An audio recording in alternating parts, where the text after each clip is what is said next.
আমাদের আলোচ্য বিষয় মানুষের ধর্ম।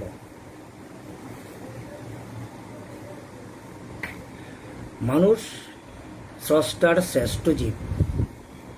তার শ্রেষ্ঠত্ব আকৃতিগত, তার শ্রেষ্ঠত্ব প্রকৃতিগত, তার শ্রেষ্ঠত্ব ধর্মগত। ধর্ম মানুষের পরিচিতি বহন করে। ধর্ম সত্তার পরিচিতি বহন করে। আমরা আগুনকে চিনতে পারি তার ধর্মের দ্বারা, জলকে চিনতে পারি তার ধর্মের দ্বারা। পশুর ধর্মকে বিচার করে আমরা বলি পশু। ঠিক তেমনি করে মানুষের একটা ধর্ম রয়েছে, যে ধর্মের জন্য মানুষ পশু পাখি উদ্ভিদ থেকে পৃথক। মানুষ স্রষ্টার শ্রেষ্ঠ জীব। জি ধাতু মন প্রত্যয় করে যে শব্দ পাই সেটা হলো ধর্ম। জি মানে সত্তার অস্তিত্বকে যা ধারণ করে তাই হলো ধর্ম। জলের অস্তিত্বকে ধারণ করে তার সিক্ততা, আগুনের অস্তিত্বকে ধারণ করে তার দাহিকা শক্তি।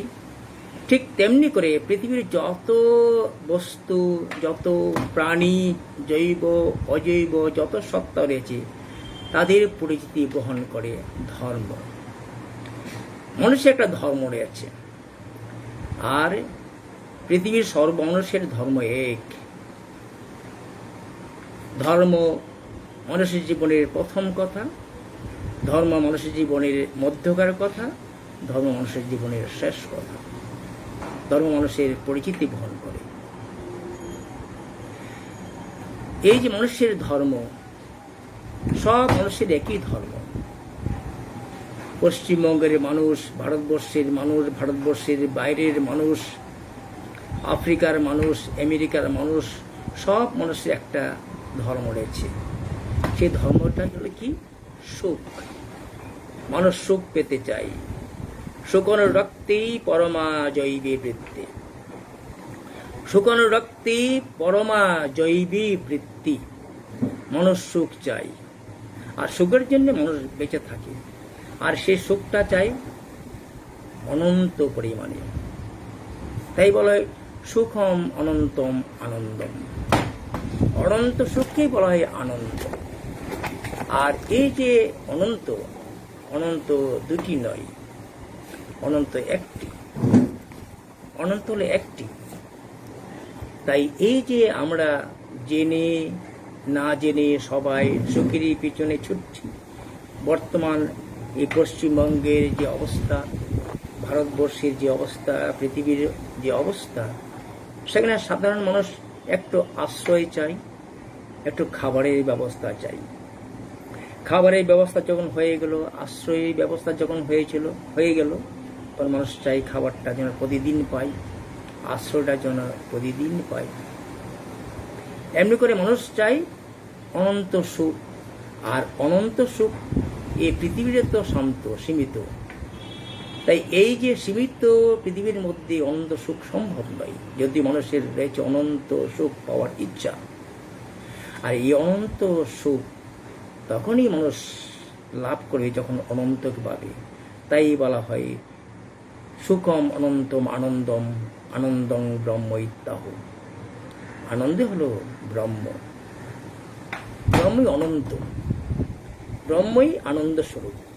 আর এই যে ব্রহ্ম, আনন্দ স্বরূপ ব্রহ্ম, তাকে পেলেই মানুষ তার যে অনন্ত সুখ তার নিবৃত্তি হতে পারে, অনন্ত চাওয়ার পরিসমাপ্তি ঘটে। তাই শাস্ত্রে বলা হয়েছে তস্মিন উপলব্ধি পরমা তৃষ্ণা নিবৃত্তি। তস্মিন উপলব্ধি পরমা তৃষ্ণা নিবৃত্তি। তাকেই পেলেই মানুষের যে চাওয়া পাওয়ার শেষ হতে পারে। তাই শাস্ত্রে বলা হয় এই যে ধর্ম, ধর্ম মানে সকালবেলায় গঙ্গা স্নান নয়, দুপুরবেলায় তিলক কাটা, ফুল চন্দন দিয়ে বিভিন্ন উপাচারে পূজা ধর্ম নয়। ধর্ম তীর্থ ভ্রমণ নয়। তাই ধর্মের যিনি আদি পুরুষ, আদি গুরু, সেই বলেছিলেন, ইদং তীর্থং ভ্রমন্তি তামসা জনা, আত্মতীর্থং ন জানন্তি কথং মোক্ষ পরায়ণে। অন্ধজন তীর্থে তীর্থে ঘুরে বেড়ায়, এই যে ঘুরে বেড়ানো ধর্ম সাধনা নয়।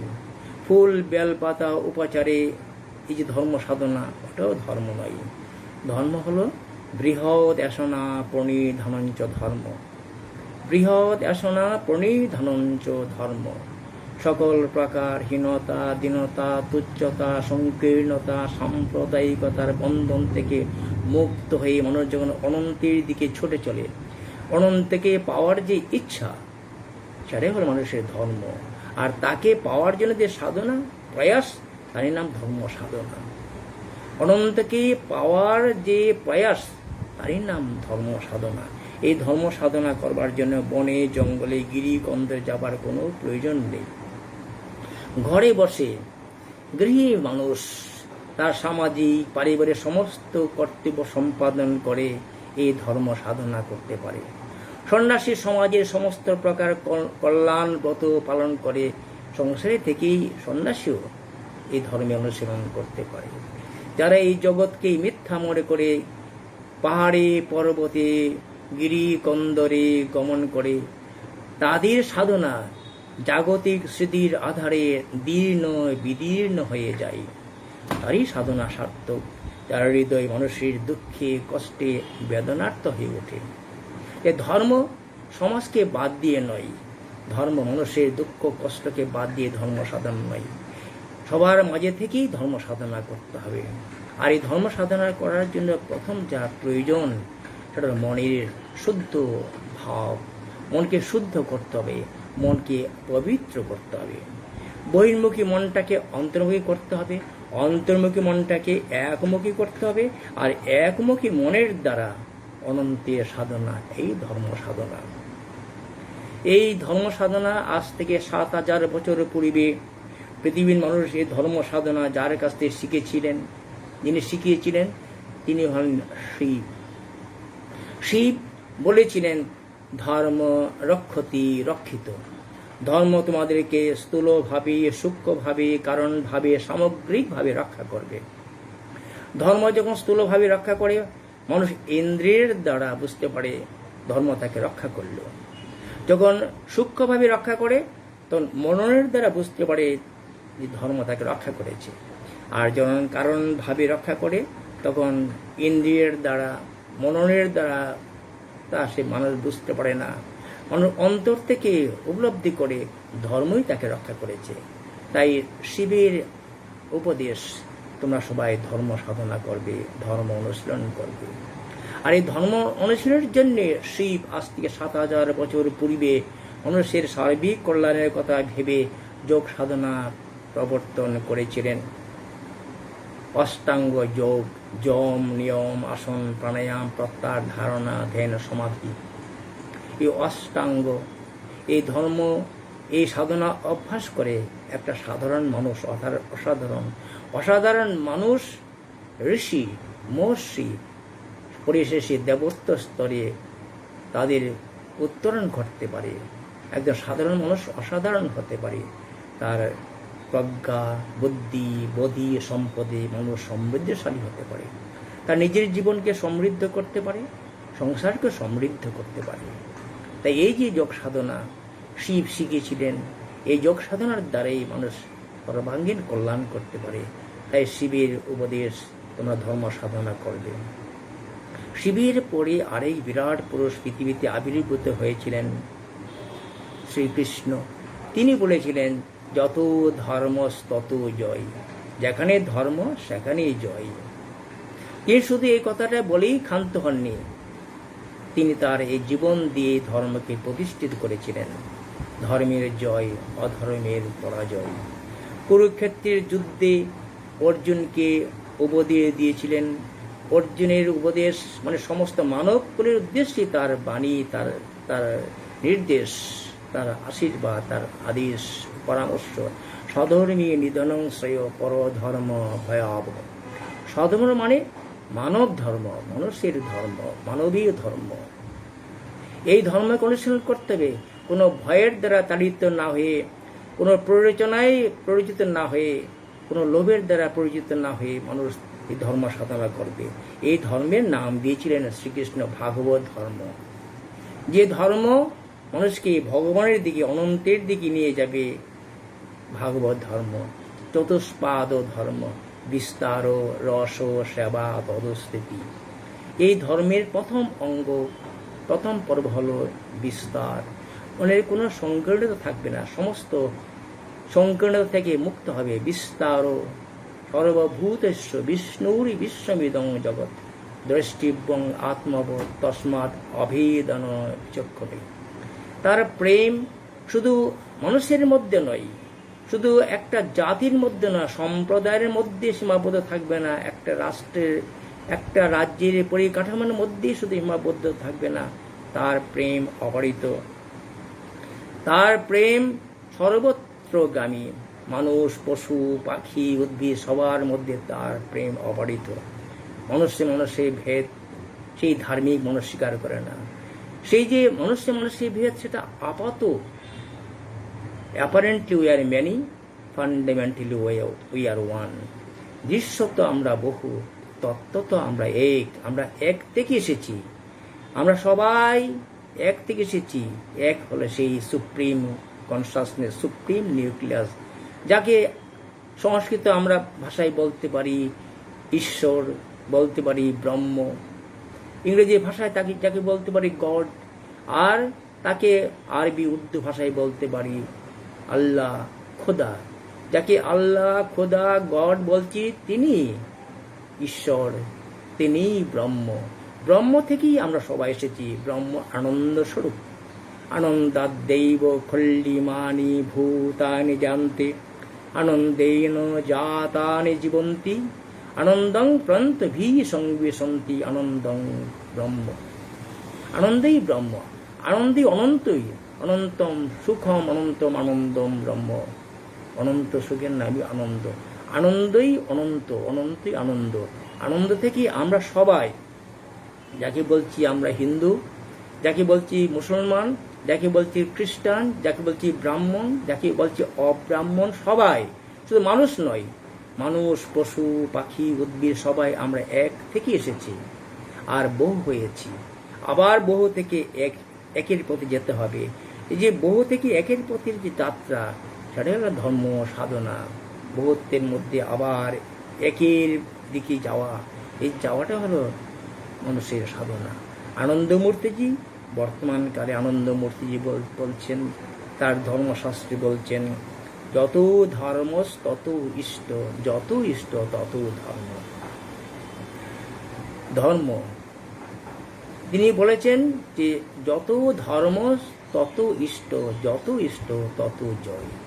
ধর্মের পথ ধরে যখন মানুষ চলবে, তখন ইষ্ট রূপী গুরুকে পাবে, আর গুরুর নির্দিষ্ট পথে যখন চলবে, তখন মানুষ জয় লাভ করবে।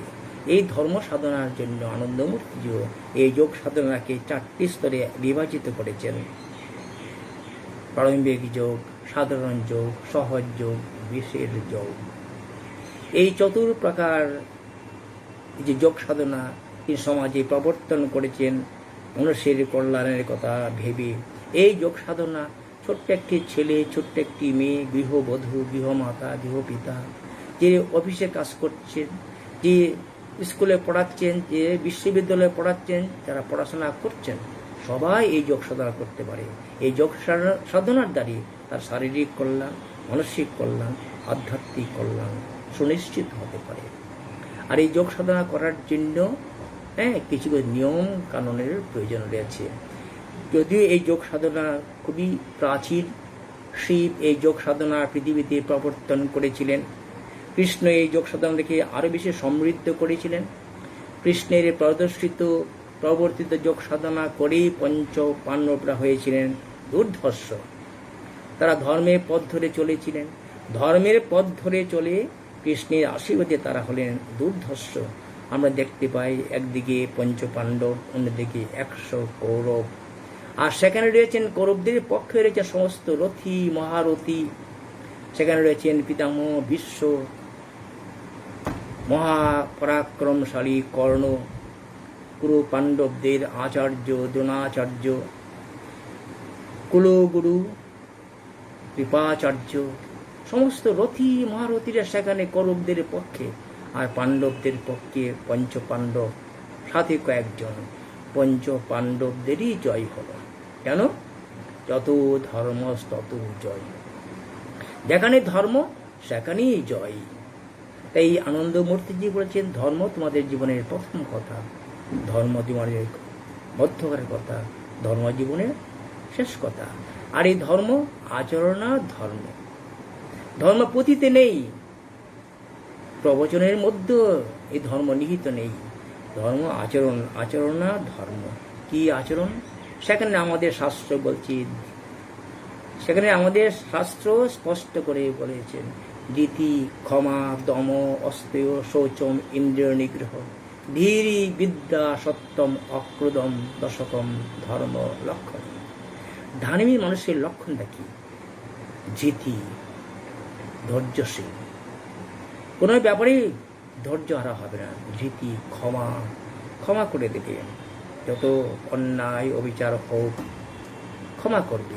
ক্ষমাটা ব্যষ্টি জীবনে চলবে, কিন্তু সমস্ত জীবনে কোনো ক্ষমা নেই। তাই মানুষের ব্যক্তিগত জীবনে যে মানুষ যদি ভুল করে থাকে তাকে ক্ষমা করতে হবে। রীতি, ক্ষমা, দম মানে ইন্দ্রিয়গুলি দমন করতে হবে। আমাদের কর্মেন্দ্রিয় রয়েছে, জ্ঞানেন্দ্রিয় রয়েছে, সেগুলোকে সংযত করতে হবে, সংহত করতে হবে। রীতি, ক্ষমা, দম, অস্তেয় মানে অচৌর্য। পরের জিনিস নেওয়া যাবে না, চুরি করা যাবে না, কাউকে প্রাপ্য থেকে বঞ্চিত করা যাবে না।